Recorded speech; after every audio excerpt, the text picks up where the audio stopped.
This is the second video lecture on political and social philosophy in the 1900s. The first looked at the analytical approach to political philosophy, and this will look at the continental approach to political and social philosophy. The analytical approach is to look at terms and concepts and largely disregarding empirical data, whereas the continental approach is to look at empirical data, mostly sociology and the social sciences, in an attempt to respond to how the world is functioning, how society is functioning, and how we can make society a better place. One of the primary criticisms of the analytical approach to political philosophy is that it maintains the status quo. It does not in any way challenge prevailing power structures.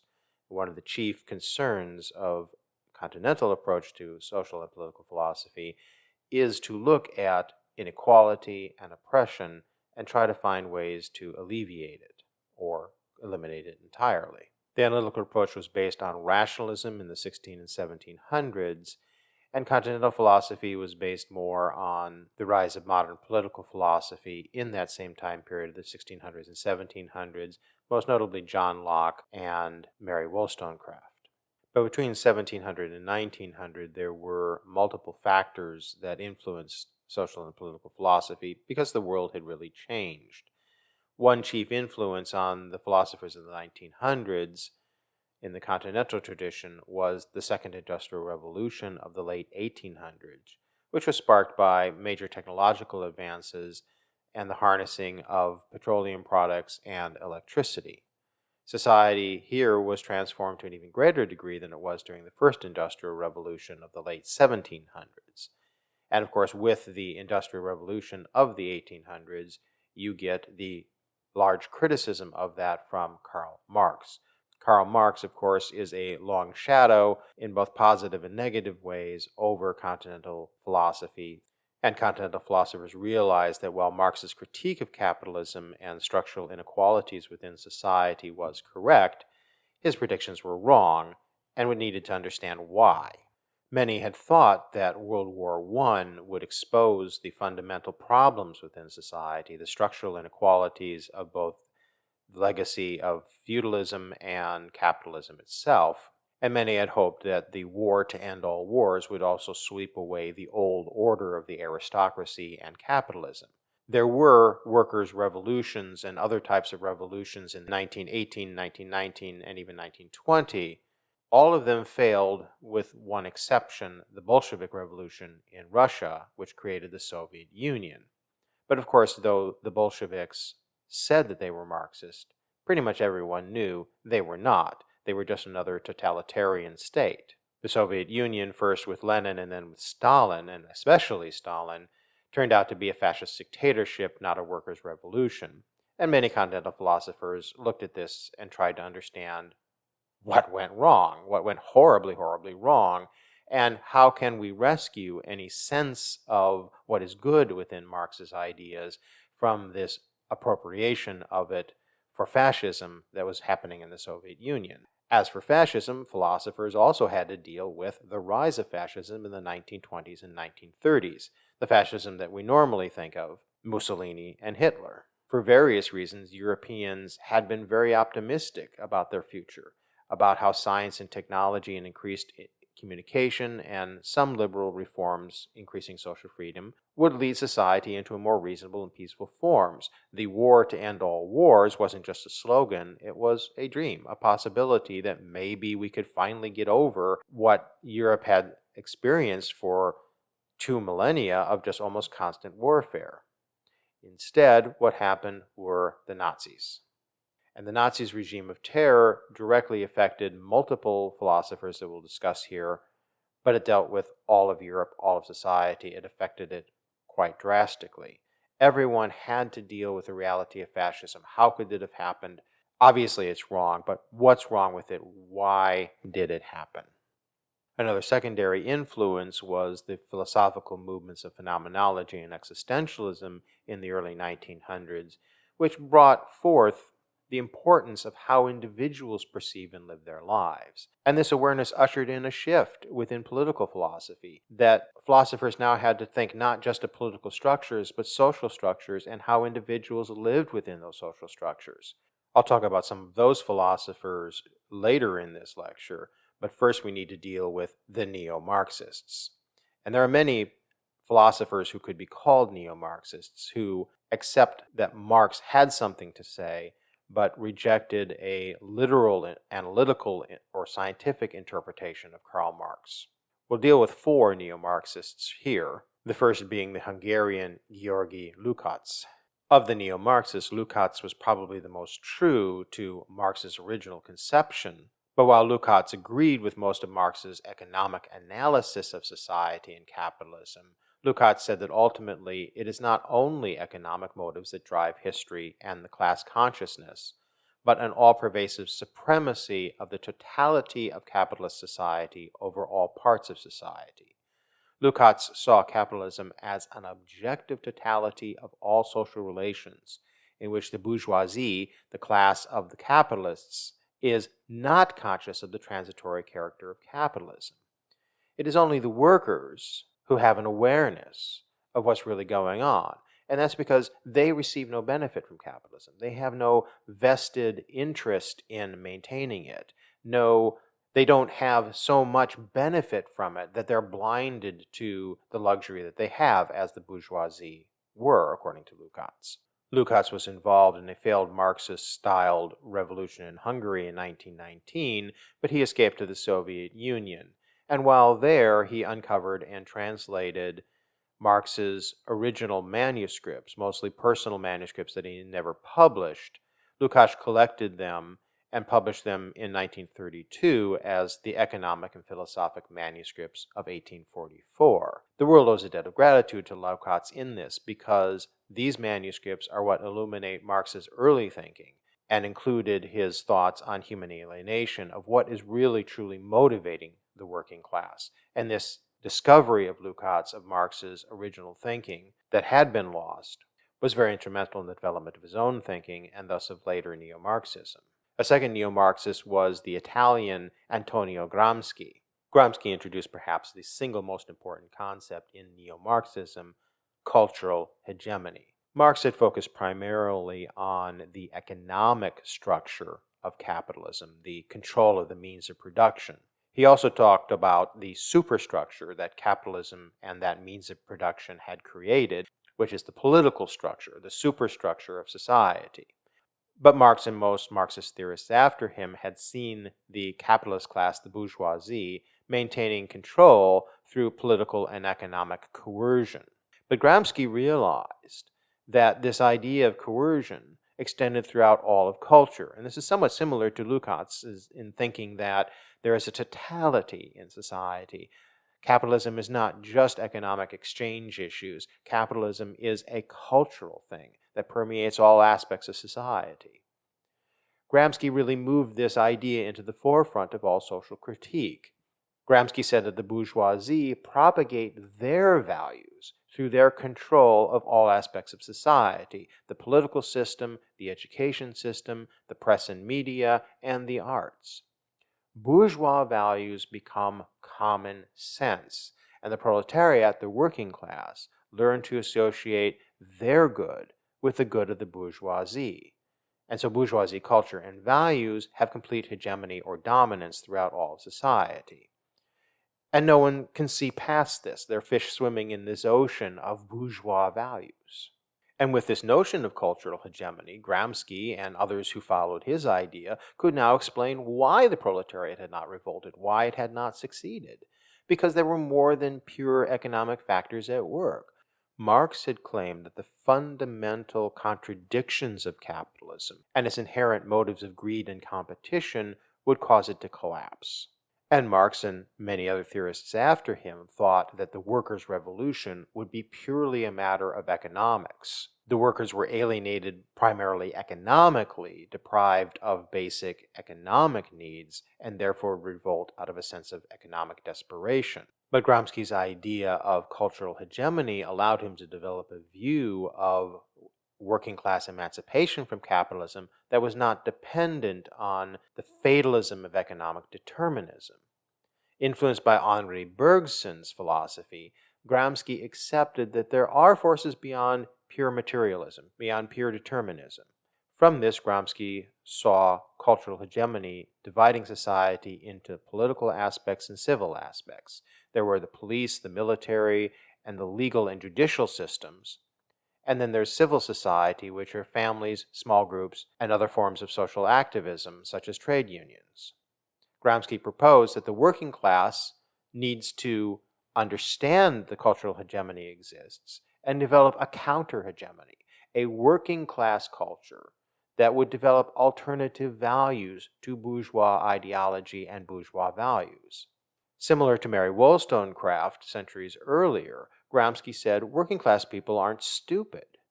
It's just that they lack access to education that the bourgeoisie has, and that's really what separates them, this sense of values and education.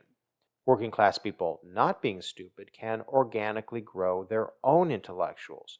There needs to be a working class system of education for working class people. And this will generate what Gramsci called organic intellectuals, who will not be separate from the people as the bourgeois intelligentsia are. And it won't reduce society to mere scientific rules, but these organic intellectuals will be in dialogue with other workers throughout the whole working class. It'll help people develop ways to articulate their desires, their feelings, and their grievances. Gramsci saw that it is the duty of all intellectuals like himself to speak for those who are excluded from the cultural hegemony. From all this thinking, he introduced the term subaltern, which literally means those without a voice, those who are not heard within society. And subaltern describes that segment of society which the cultural hegemony has denied agency and a voice within society. And for all these ideas, Gramsci was imprisoned by Benito Mussolini's fascist regime until Gramsci died in prison, abused and tortured to death. Gramsci wasn't exactly an optimist, but he would certainly seem one compared to the pessimism of our next two neo-Marxist philosophers, the Germans Max Horkheimer and Theodor Adorno, who, because they were based in Frankfurt, came to be known as the Frankfurt School. Horkheimer and Adorno's primary concern was why capitalism had not collapsed, why the workers' revolutions of 1918-1919 had failed. Obviously, the Soviet Union's revolution had succeeded, but that was part of the problem. Soviets were totalitarians. They were not proletariat at all. They were not Marxist at all. And so Horkheimer and Adorno were doing this kind of double critique of capitalism and totalitarianism, both in Stalinism and in fascism that was developing in Italy and Germany. And because they saw their motivations as primarily a critique of society, they called their approach critical theory, a term that is still used in philosophy. And so they developed this system of critique based on the social sciences. However, they also interestingly brought in Marx, most notably Marx's idea that he had borrowed from Hegel about historical determinism and the psychoanalytical theory of Sigmund Freud. Like Gramsci, Horkheimer and Adorno saw society as being dominated by bourgeois culture. But unlike Gramsci, Horkheimer and Adorno were quite fatalistic about the prospects of overcoming the cultural hegemony. And a lot of this had to do with the fact that they were Germans and Jewish living in Germany at the time of the rise of the Nazi Party. Horkheimer and Adorno, of course, condemned fascism, but they said, interestingly, that Nazi fascist state capitalism had successfully abolished the competitive tensions in market capitalism, and Horkheimer and Adorno, unlike Gramsci or Lukács, saw economic determinism as the predominant, if not sole, force in social change or social status quo. And because they believed in Marx's idea of economic determinism and believed Marx's critique that the tensions among capitalist producers and the demands that capitalist productions place on society, that these contradictions would eventually bring down capitalism. And so they had to reconcile, if this is still true, if Marx was still correct, then why did the prediction that capitalism would fail did not come to pass? And from Horkheimer and Adorno's perspectives, they thought that fascism had successfully solved these issues, and their task was to explain why, especially since obviously the cure was worse than the disease of capitalism. Fascism is worse than capitalism, even though fascism is, of course, a form of capitalism. Horkheimer and Adorno's answer to these questions was their book, Dialectic of Enlightenment. Their attempt is more scattershot than precise, and while they prudently rejected totalizing theories, such as those of positivism and scientism, they instead drew on a variety of sources, but primarily they adopted the Hegelian historicism and Freud's theory of the repression of human drives. Horkheimer and Adorno's theory was that historical determinism had produced the modern culture industry, and that was the method that totalitarianism, such as fascism, had used to manipulate and dominate the masses, repressing individual independence and agency. This is similar, of course, to Gramsci's idea of cultural hegemony. Horkheimer and Adorno pointed to the rise of technological methods of cultural dissemination, mostly radio, that assimilated people into a mass consciousness dominated by the bourgeoisie. But whereas Gramsci thought that cultural hegemony could be overcome by a concerted effort to educate and motivate the working class, Horkheimer and Adorno saw no way out of this cultural domination, alluding only to a vague notion of a gradual cultural awareness. Adorno doubled down on this pessimism in his solo book Minima Moralia in 1951. Adorno saw historical determinism as an overwhelming objectivity that completely swamps and has ended the subject, which was his word for person. A person is not an individual. A person has no agency. They are simply a subject on which history acts. The subject still thinks of itself as autonomous, but it has been thoroughly historically condemned and nullified by the concentration camp. And that's the literal concentration camp. Adorno saw the Nazi concentration camps as emblematic of the despair of his time, a kind of end of history, an end of human progress. Fascism had destroyed all possibilities for a future. Adorno famously claimed, "There is no poetry after Auschwitz. The possibility of progress is now in doubt." Adorno turned his back on any possibility of a working class redemption within Marxism, declaring that the reality or unreality of redemption or human emancipation hardly matters. All was despair for Adorno, even music, which he declared in his book The Philosophy of Modern Music in 1949 to be a mere tool of the culture industry that saw absolute oblivion as its goal. A good thing Adorno didn't see pop music today. He would have been even more despairing if that was possible.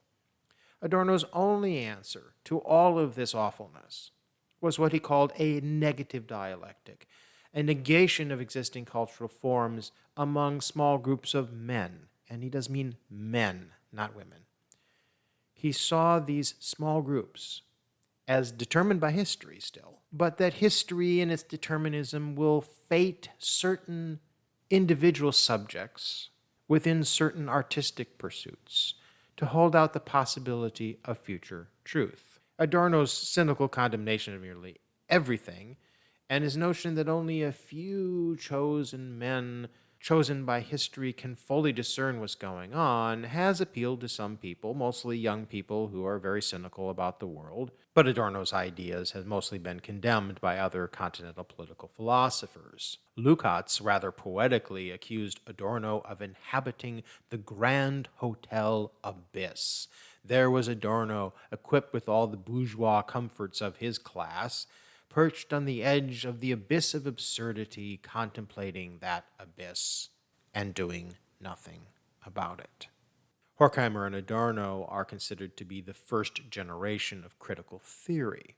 The second generation included a number of philosophers. One of them was Immanuel Levinas. Levinas was born in Russian-occupied Lithuania, but was lucky enough to be educated in Germany, where he studied under Edmund Husserl, the famous phenomenologist.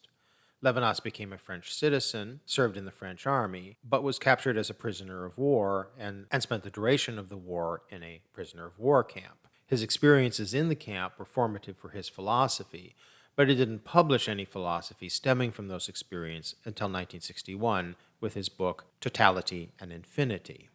Levinas's philosophy is an interesting combination of the general approach of critical theory developed by Horkheimer and Adorno, but not adopting their pessimism and determinism, and instead adopting a phenomenological style of Husserl. Central to Levinas's philosophy is the wisdom of love instead of the love of wisdom, turning philosophy and its basic premise on its head.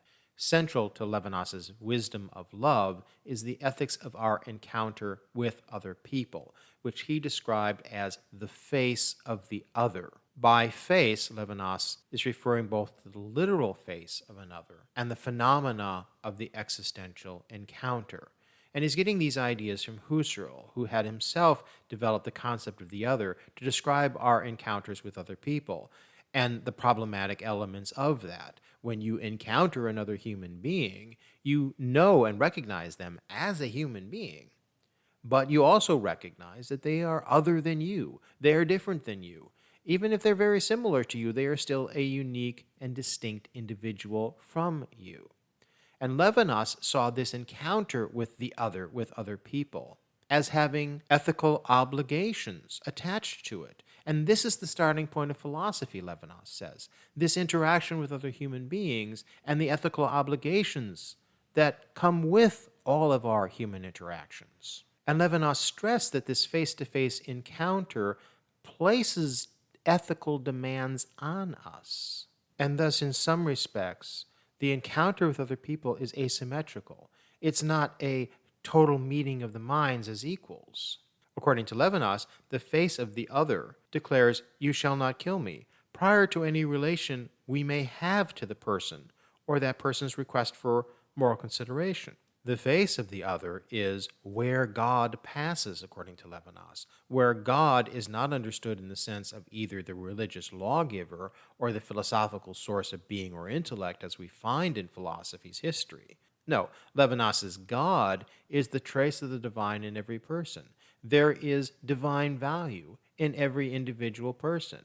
And it is to that person, to that face, that trace of the divine, that I owe everything.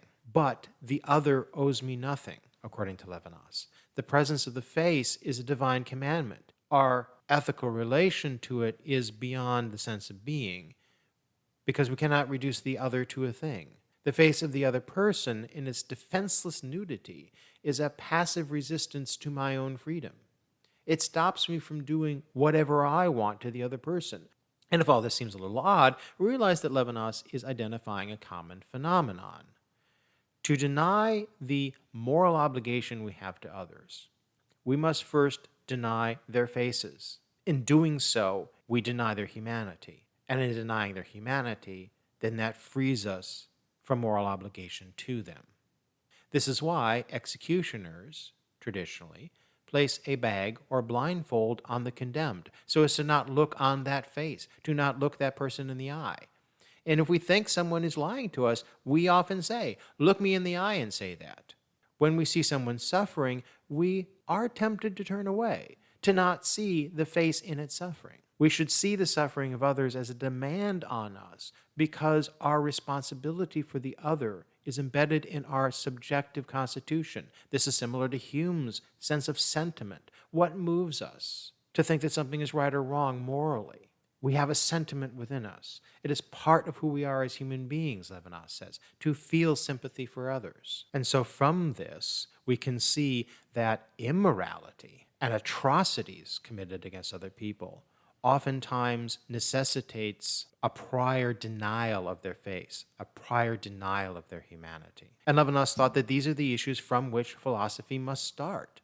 Levinas pointed out that so many moral and legal rules within our society were constructed to deceive us into denying our ethical obligation to the other. And philosophy must identify and warn us against these false moralities that deny the humanness of other people.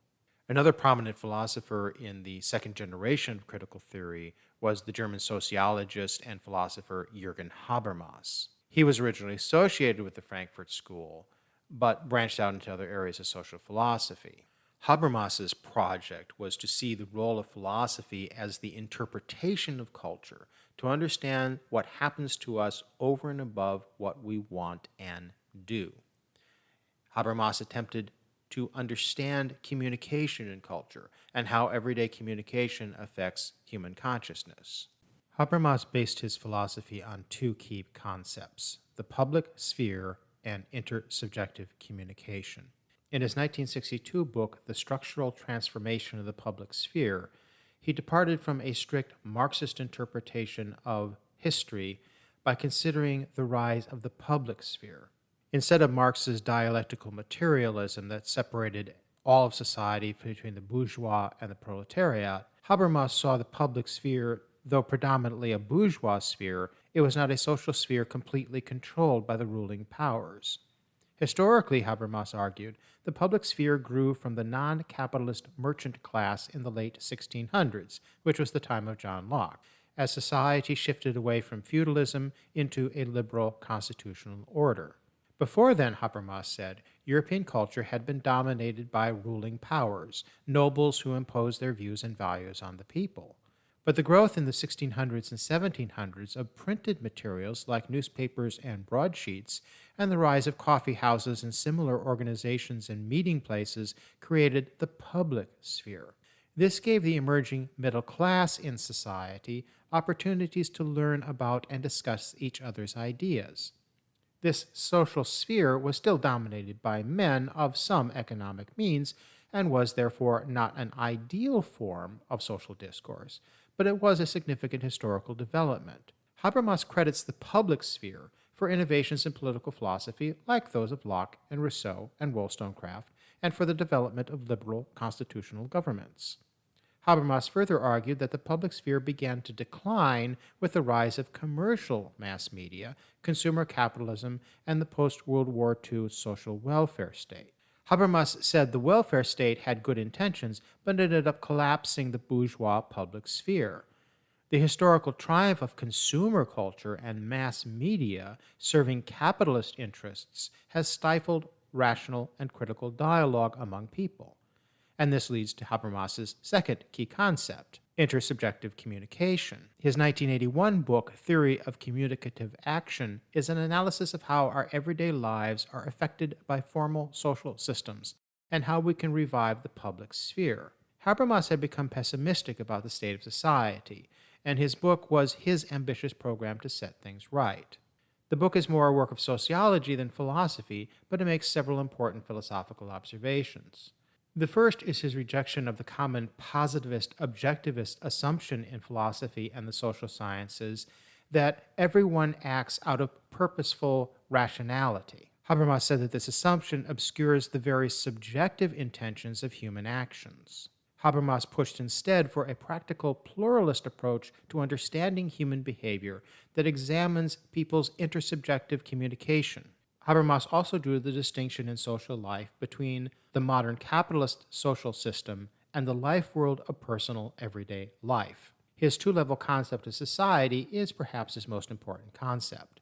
By the 1980s, when Habermas was developing these ideas, all of Continental philosophy had accepted that society is composed of various systems that shape human life. Habermas agrees with the general Marxist conception that social systems are dominated by the capitalists, and that the political, legal, and media systems serve the capitalists' interests primarily. Habermas adds the concept of the life world, using the concept in a manner similar to Husserl, but with a greater emphasis on community. Habermas sees the life world as formed by communicative action, the cooperative acts taken by individuals within a continual process of deliberation. Communicative actions transmit cultural knowledge, mold new mutual cultural understandings, coordinate individuals in moving towards social solidarity and integration, and continually enable individuals to form their own personal identities and identities within the framework of their social groups. Communicative action forms the life world in which people live, and people coordinate their behaviors on the basis of consensual norms within their social groups. Habermas gives a very lengthy and detailed description of how communicative action works within social society. But the bottom line is that Habermas stresses the importance of the rationality of discourse, in which individuals provide reasons for their speech acts and claims that are open for discussion, both criticism and justification. In this view, communication is judged not by claims of empirical facts, as found in positivism and analytical philosophy, but by where the speech act falls in the spectrum of validity claims, which are claims that include appeals to moral rightness, authenticity, sincerity, and so on. In other words, people talk and make claims in their attempt to communicate ideas and values to others, but it is not an appeal to logic, not an appeal to science. It is instead an appeal to a validity within a social context. And that, of course, has both positive and negative connotations. Habermas is simply describing how intersubjective dialogue, or just simply social communication, works in real life. Ideally for Habermas, when intersubjective dialogue is practiced and communicative action is strong, in which people actually listen to each other and reason together about their validity claims, the life world is healthy, and individuals can better resist the coercive forces of the systems that attempt to colonize the life world, manipulate and coerce people, and stifle communication and cooperation. Habermas has inspired a large number of people in sociology and philosophy to consider the concept of the life world, how our society molds individual perception and communication, but conversely how individual communication and action helps mold the life world around them. Continental political and social philosophy in general is today predominantly a question of how is it that the individual interacts with his or her world, with his or her groups and communities. And these basic ideas have informed not only political philosophy and sociology, but philosophies of race, philosophies of gender, and other philosophies that discuss issues of power, coercion, and individual expression. The common thread in all of these explorations is the attempt to find in society ways in which people can be emancipated from oppression and society made a more equitable and just place for everyone.